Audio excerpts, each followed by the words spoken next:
Peggy 18.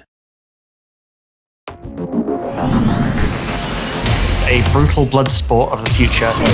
Big, violent roller coaster. Intense, high-octane. Deathly entertainment. You either win or you die.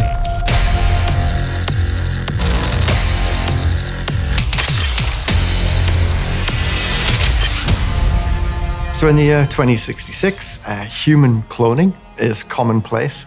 We see contestants controlling their avatars, which are human clones, for the purposes of entertainment. It's set in a universe where people have gotten bored of normal entertainment and they want something a bit more visceral, a bit more messy. And so we've kind of gone back to the sort of gladiatorial arenas of ancient Rome.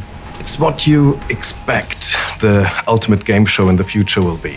It's fast, bipedal racing. You drop mines, you can shoot others from behind, you can barge them into death. Death is basically everywhere. So the game is predominantly PvP, but we do have a range of PvE options as well. We'll use some exotic game rules to mix things up a little bit, but everything players need to enjoy the game is included in the game itself at launch. We decided not to go for live elements. We don't have a store in there, we don't have a shop. All of the tracks, all of the cosmetics, basically everything is in for the price of the game, and we think this is a refreshing approach. DeathSprint 66 started off as more of an escape room challenge. So you were running through levels, you were fighting AI, so you were shooting, you had the traps, you had the traversals, but you also had another team that you were messing with at the same time. But there was just too much going on, and people just, in the prototype, they were like, should I be racing? Should I be shooting? Should I be collecting these things? And again, we just said, let's just keep it simple and just perfect it. We can make sure that the core of the game is great, but let's not go too far, let's not try too many things, because we want to polish what we have, make sure that this is absolutely world-class. On the surface, it looks simple, it's just racing, but there's so much depth to it. From a level design point of view, there's a lot that I can do there. It is just a simple track, and then I can build upon that with layer upon layer of things for the player to use and interact with, and options for them to take. The design challenge of that is really good fun. So our team has a really broad experiences, both at Sumo and before. We've worked on platforming games, racing games, PvE, PvP stuff. And I actually think not having just, a pure thoroughbred racing background is a strength for this game, because it's not a typical racing game. We are a team that is experienced in multiplayer, and that is extremely important to get that architecture right, to have the fast reaction everywhere, replicated on everybody else's machine and all that. Doing that online takes a lot of experience. The near future setting is interesting, because I think when you get too far into the future, it's all utopian.